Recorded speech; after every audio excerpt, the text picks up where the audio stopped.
اعوذ باللہ من الشیطان الرجیم بسم اللہ الرحمن الرحیم ذالک من انباء الغیب نوحیہ الیک وما كنت لدیہم اذ اجمعوا امرهم وهم یمکرون وما اکثر الناس ولو حرصت بمؤمنین وما تسألهم علیہ من اجر ان هو الا ذکر للعالمین۔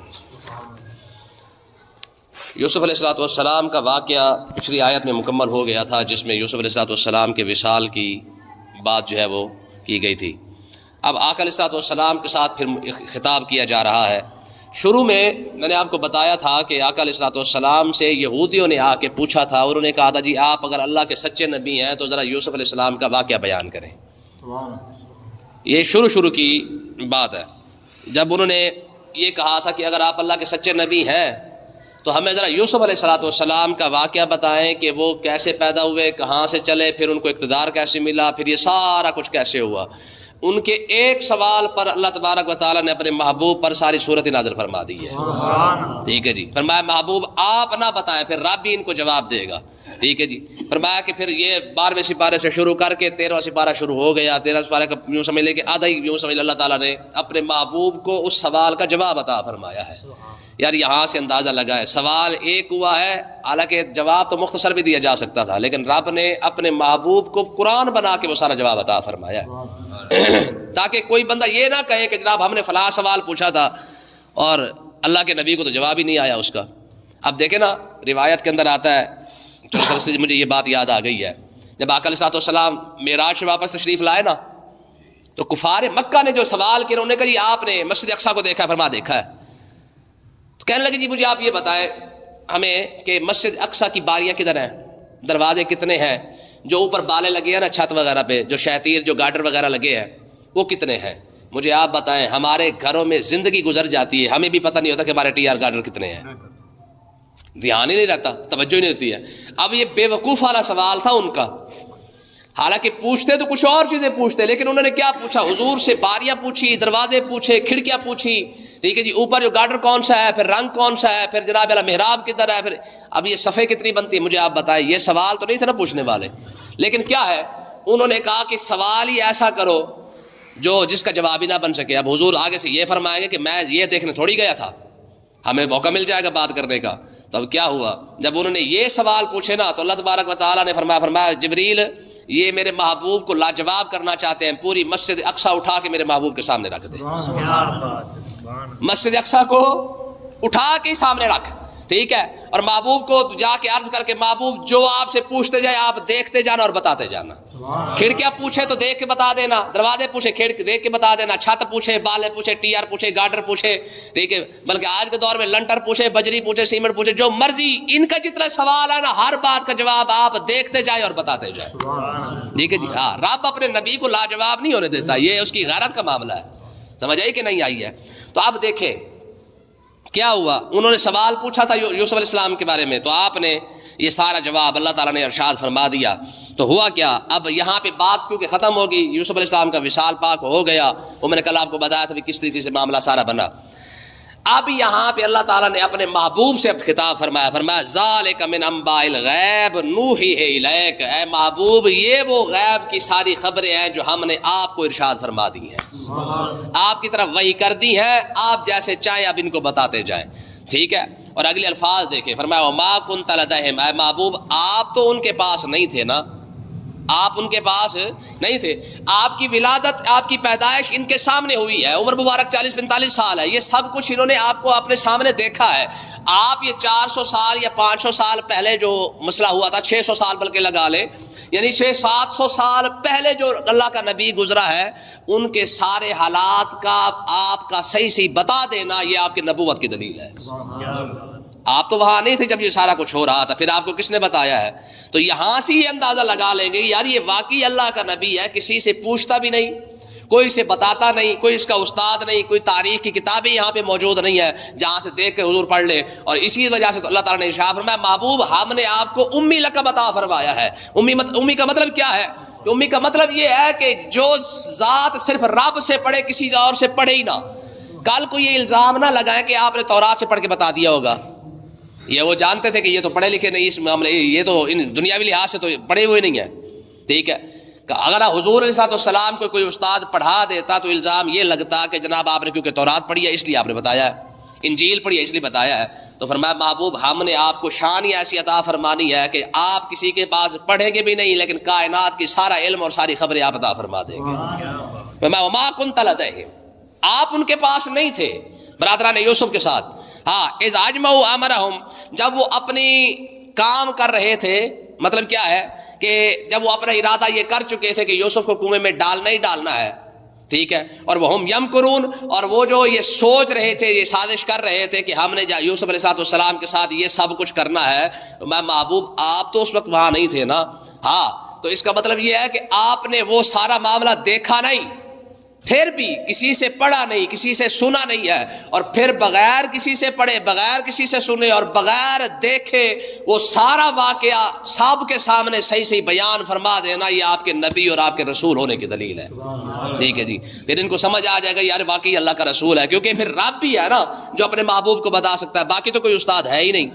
ٹھیک ہے، تو کہنے کا مقصد یہ ہے کہ اب جب حضور علیہ السلام نے یہ صحیح صحیح واقعہ بیان فرمایا نا تو کیا ہوا، انہوں نے کلمہ پڑھ لیا نا. وہ جیسے ان کی پہلے فطرت تھی، طبیعت تھی، وہ جیسے حضور نے سارا واقعہ، حالانکہ انہوں نے پہلے کہا تھا، انہوں نے کہا تھا کہ جی اگر آپ آپ یوسف علیہ السلام کی صحیح بات بتا دیں تو ہم کلمہ پڑھ لیں گے، ایمان لے آئیں گے، آپ واقعی اللہ کے سچے رسول ہوں گے، کیونکہ 700 سال پہلے کی بات کون بتائے گا. اور وہ جانتے تھے کہ یہ تو ہمارے سامنے ہے.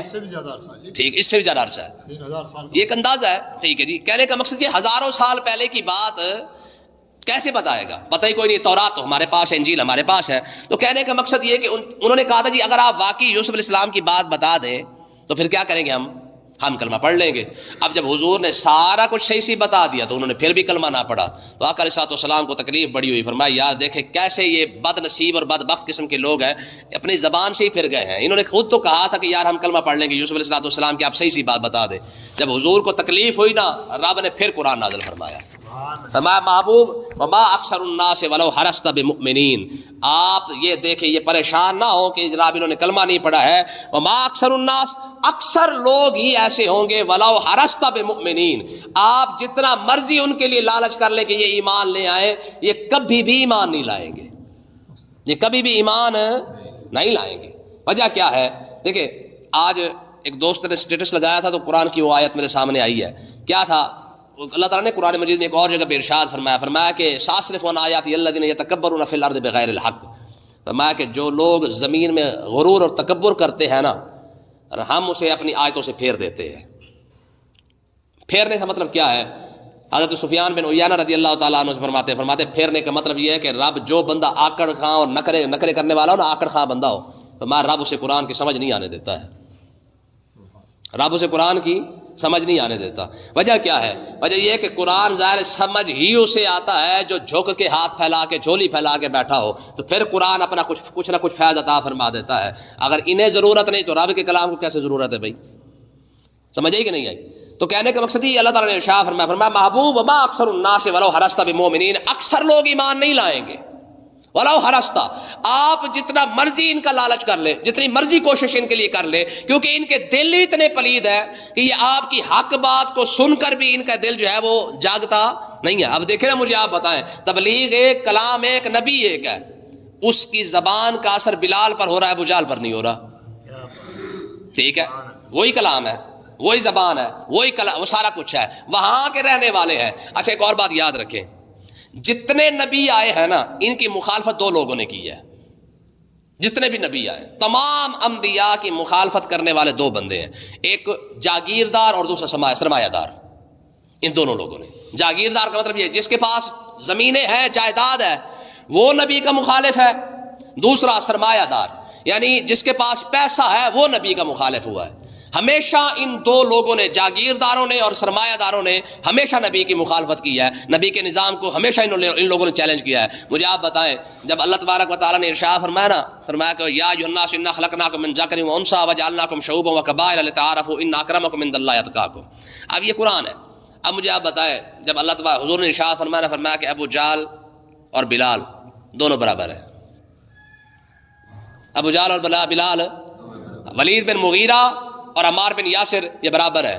تو انہوں نے کہا ہوئے ہوئے یہ تو بڑا کام خراب ہو گیا بھائی، ہمارے پاس پیسہ دھن دولت ہمارے پاس سارا کچھ ہے، اب ہم ان غلاموں کے برابر ہو گئے، ہمیں یہ دین وارے نہیں کھاتا۔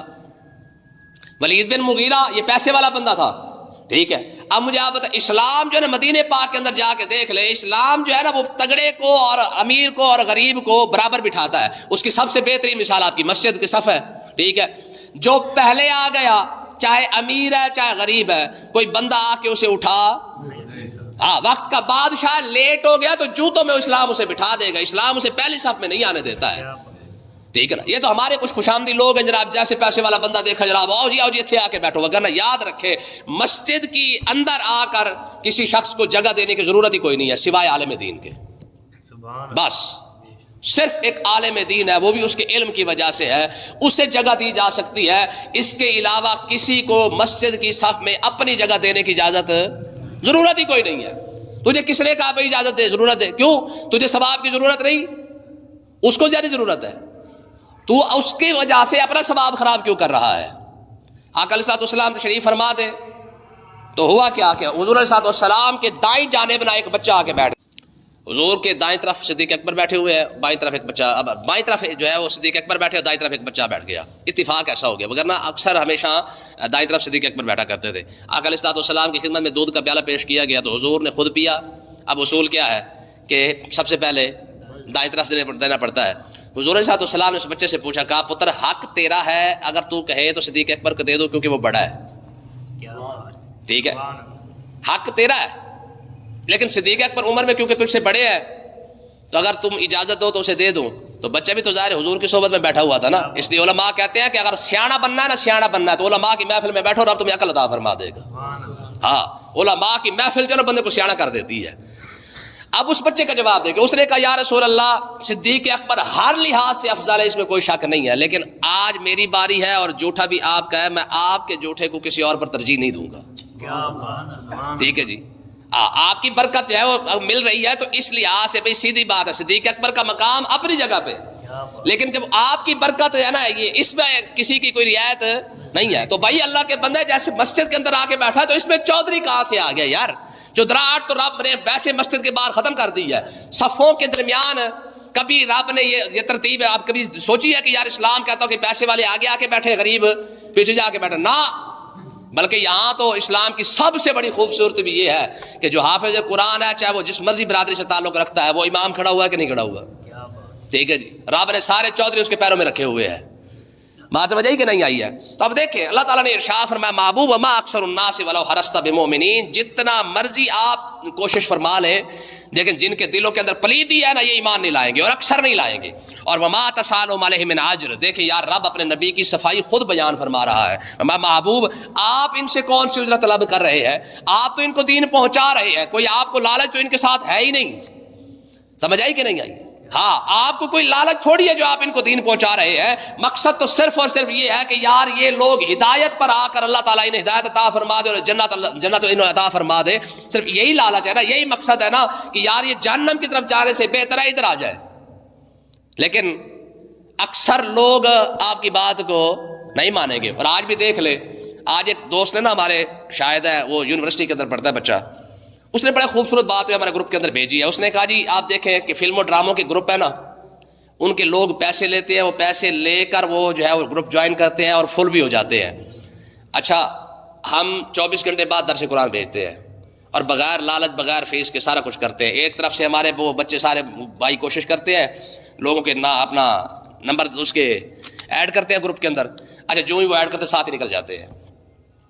یعنی اسلام کے جو گروپ ہے نا آج کا دور کو اندازہ لگا دے کہ یہ صرف خالی گروپ نہیں ہوتا ہے، یہ صرف ایک یہ یوں سمجھ لے کہ یہ اسلامی ایک محفل ہے، یہ ایک مجلس ہے، ایک طرف سے کھینچ کے لاتے ہیں کہ بھائی ادھر آ کے کچھ سن لو شاید اللہ تعالیٰ تمہیں ہدایت عطا فرما دے، اچھا ادھر سے ہم کھینچ کے لاتے ہیں وہ دوسرے دروازے سے نکل بھی جاتے ہیں، یہ دور لگا ہوا ہے۔ یعنی اس دور کے اندر آپ جب دین کا کام کریں گے نا تو دین کے کام کے اندر اتنی مشکلات ہیں، ٹھیک ہے جی۔ لوگ آج بھی دیکھیں نا یہ جو بکواسات کرتے نا اسلام پر، مدرسہ تو آج بھی فری چل رہا ہے یار، دین کا کام تو آج بھی فری ہو رہا ہے۔ یہ آج وہ جمعیت علماء اسلام کے ہے نا مولانا فضل الرحمان کا وہ ایک حافظ حمداللہ، میں کہتا ہوں خدا کی قسم ہے میڈیا کی زبان میں جواب دینا وہ بندہ جانتا ہے، حقیقت ہے. جتنی نتھ وہ بندہ ڈال دیتا ہے نا میڈیا کو, ٹھیک ہے جی, اس کی لہجے میں بات کرتا ہے. وہ آج بات ہو رہی تھی, کس نے کہا جی تعلیم پر بات تھی, اس نے کہا جی یونیورسٹیوں کے اندر تو بڑی تعلیم ہے, وہ لڑکی سوال پوچھ رہی تھی, اس نے کہا جی ہاں جی ہم جانتے کتنی تعلیم ہے. 77% آپ کے کالج اور یونیورسٹی کے اندر پڑھنے والے طالب علم جو ہے نا, اسٹوڈنٹ, طالب علم تو مولوی ہوتا ہے نا, یہ تو اسٹوڈنٹ ہوتے ہیں نا. ہاں, وہ کہا جی 77% اسٹوڈنٹ جو ہے نا وہ نشے پر لگ چکے ہیں. ہاں, 70% اسٹوڈنٹ طالب کالج اور یونیورسٹیوں کے یہ نشے کے عادی بن چکے ہیں. تو اس نے عورت نے کہا, اس نے کہا جی پھر کیا آپ کیا کہتے ہیں کہ ہم پھر صاحب کو مدرسے میں داخل کروا دیں. تو حافظ صاحب نے کہا, اس نے کہا بھی مدرسے میں بھیجو صحیح, اگر ہم اس سے اچھی تعلیم نہ دیں تو میری داڑھی مونڈ کے رکھ دینا. ہاں, مدرسہ تو آج بھی تمیز سکھا رہا ہے بھائی, مدرسہ تو آج بھی فری دے رہا ہے, اسلام تو آج بھی مفت چل رہا ہے. 1400 سال کے اندر مجھے آپ بتائیں آج کے دور میں کون سی چیز ہے جو پیسوں کے بغیر ملتی ہے؟ آج بھی اسلام, کل بھی فری تھا, اسلام آج بھی فری ہے. ہم جو چندہ مانگتے ہیں اپنے لیے مانگتے ہیں.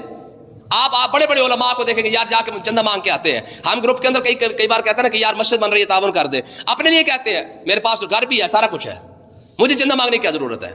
ٹھیک ہے, بڑے بڑے علماء جب جا کے کہتے ہیں یار میں چندہ دے دو, مطلب کیا ہے کہ ہم چندہ مانگ کر بھی تیرے بچے کا پیٹ پال کے قرآن پڑھا رہے ہیں, ہم چندہ مانگ کر بھی تیرے بچے کو دین دے رہے ہیں, ہم چندہ باندھ کے اسے پگڑی بنانا سکھا رہے ہیں, اس کے کپڑے اچھے بنائے ہیں, اس کا لباس آج بھی اسلام کے طور پر بنا کے رکھا ہے. اسلام, ہماری اسلامیہ یونیورسٹی باولپور, ٹھیک ہے جی, 5000 بندہ تو صرف اور صرف حاجی نکلا ہے وہاں سے. ٹھیک ہے جی, آپ پنجاب یونیورسٹی, آپ کے کالج, یہ سارا کچھ دیکھ لے کیا کر رہے ہیں. تو کہنے کا مقصد یہ ہے کہ یہ جو فری ہے اسلام, اس کی طرف سے آج بھی توجہ نہیں ہے. ٹھیک ہے جی, جو پیسے دیتے ہیں, کالج کے پیسے وکھرے, اکیڈمی کے پیسے وکھرے, اسکول کے پیسے وکھرے, ڈاکٹر بننے تک کروڑوں لگ جاتے ہیں. اب جو ڈاکٹر کروڑوں لگا کے بیٹھا ہے اس نے کروڑ اکٹھا نہیں کرنا. عالم دین بننے کے لیے تو آج بھی یار میرا خیال ہے 10,000 بھی نہیں لگتا ہوگا, لیکن پھر بھی نہیں بننا چاہتے ہیں. وکیل بننے کے لیے لاکھوں کروڑوں چاہیے, عالم بننے کے لیے تو 1 لاکھ بھی شاید نہ لگتا ہو, حافظ بننے کے لیے تو 1000 روپے بھی نہیں لگتا ہے. آپ یار کسی بھی مدرسے کے اندر چلے جاؤ, وہاں جا کے اپنا بچہ بٹھا کے دیکھے نا, انہیں کہ یار تیری مہربانی یار حافظ صاحب اسے میرے بچے کو حافظ بنا دے, ایماندار سے بتا کتنی فیس مانگتا ہے؟ کچھ نہیں مانگتا, تب بھی وارے نہیں کھاتا. کہتا جی وہ علامہ اقبال کا شعر بڑا خوبصورت ہے, پھر بھی ہم سے گلا ہے کہ وفادار نہیں ہے جی, پھر بھی ہم سے گلا ہے کہ وفادار نہیں. یعنی ابھی ہم نے تمہیں حفظ فری کروایا, ہم نے عالم فری بنایا, ہم نے مفتی فری بنایا, 3 ٹائم یار بچوں کو کھانا کھلایا, بنانے کی بلڈنگ بنا کے دی ہے, سارا کچھ کس لیے کیا؟ تمہارے بچوں کی خاطر. اپنے بچوں کی خاطر تو گھر بھی نہ بن سکا. مولوی کی تو ساری زندگی مسجد کے گھر میں گزر گئی ہے, تیری خاطر بچوں کو بٹھانے کی خاطر 8 سال تک جو بٹھایا ہے, بلڈنگ تو بنا کے دی ہے نا, کس لیے؟ چندہ مانگ مانگ کے. جو اپنے بچوں کے لیے ہاتھ نہیں پھیلاتا, تیرے بچوں کی خاطر تو ہم نے پھیلایا ہے. ٹھیک ہے, تو کہنے کا مقصد یہ کہ محبوب کو اللہ نے ارشاد فرمایا وما تسالون علیہ من اجر, محبوب آپ ان سے کوئی اجر تھوڑی مانگ رہے ہیں, آپ ان سے کوئی پیسہ تھوڑی مانگ رہے ہیں, آپ تو صرف اور صرف یہ کوشش کر رہے ہیں کہ کسی طریقے سے یار یہ جہنم کی طرف نہ جائے. دیکھیں یار قرآن کی آیت ہے, فرمایا وکنتم علی شفا حفرۃ من النار, فرمایا میرے محبوب کے آنے سے پہلے تم جہنم کے کنارے پر پہنچ چکے تھے, فانقذکم منھا, یہ تو میرے محبوب کی مہربانی ہے کہ وہ تمہیں پکڑ پکڑ کے جو ہے وہ جہنم سے بچا کے جنت عطا فرما رہا ہے. ٹھیک ہے, وَإِنْ هُوَ إِلَّا ذِكْرٌ لِّلْعَالَمِينَ, فرمایا محبوب یہ جو آپ سنا رہے ہیں, قرآن ہے, حدیث ہے, جو کچھ بھی آپ سنا رہے ہیں, یہ تو جہان کے لیے نصیحت ہے جو آپ دے رہے ہیں. بھائی یہ خیر خواہی ہے جو میرے نبی کی وراثتاً چلی آ رہی ہے. آج بھی ہم لوگ مسجدوں میں بیٹھ کے, علماء بیٹھ کر جو آج بھی لوگوں کو خیر خواہی کا درس دے رہے ہیں, ٹھیک ہے جی, یہ قرآن کے ترجمے ہو رہے ہیں, تفسیریں بیان ہو رہی ہیں, واٹس ایپ پہ, سوشل میڈیا پہ, الیکٹرانک میڈیا پہ, جہاں بھی آپ دیکھ لیں, پورا الیکٹرانک میڈیا, سوشل میڈیا سارا اٹھا کے دیکھ لیں, ہر کوئی اپنے ڈرامے بنا کے پیسے کما رہا ہے, کوئی فلمیں بنا کے پیسے کما رہا ہے, کوئی جناب جگت بازی کر کے پیسے کما رہا ہے. یہ آج بھی علماء کی مہربانی نہیں کہ جس سوشل میڈیا کو لوگوں نے کمانے کا ذریعہ بنایا, اسی سوشل میڈیا کو وہ مفت بنا کر جناب اللہ سارا کچھ دے رہے ہیں کہ شاید اس قوم کو قرآن سمجھ آ جائے. سمجھ آئی کہ نہیں آئی ہے؟ ہاں, پھر بھی ہم سے گلا ہے کہ وفادار نہیں. ہم وفادار نہیں, تو بھی تو دلدار نہیں ہے. علامہ کا شعر ہے, بڑا خوبصورت ہے. یعنی اگر اب بھی ہم وفادار نہیں ہے تو پھر بتا نا کس نے وفا کی ہے تجھ سے؟ تجھ سے پیسے لے کر وکیل بنانے والوں نے وفا کیا ہے, پیسے لے کر ڈاکٹر بنانے والوں نے وفا کیا ہے, پیسے لے کر انجینئر بنانے والوں نے وفا کیا ہے. جس دور میں جج پیسے لے کے فیصلے کرے, ڈاکٹر پیسے لے کے دوائیاں دے, وکیل پیسے لے کر مقدمے لڑ رہا ہو, وہاں پہ عالم بیٹھ کے یار مفت پڑھا رہا ہو, پھر بھی گلا عالم کے ساتھ ہی ہے کہ مولوی نے ہمیں دیا کیا ہے. اللہ پاک سمجھنے کی توفیق عطا فرمائے.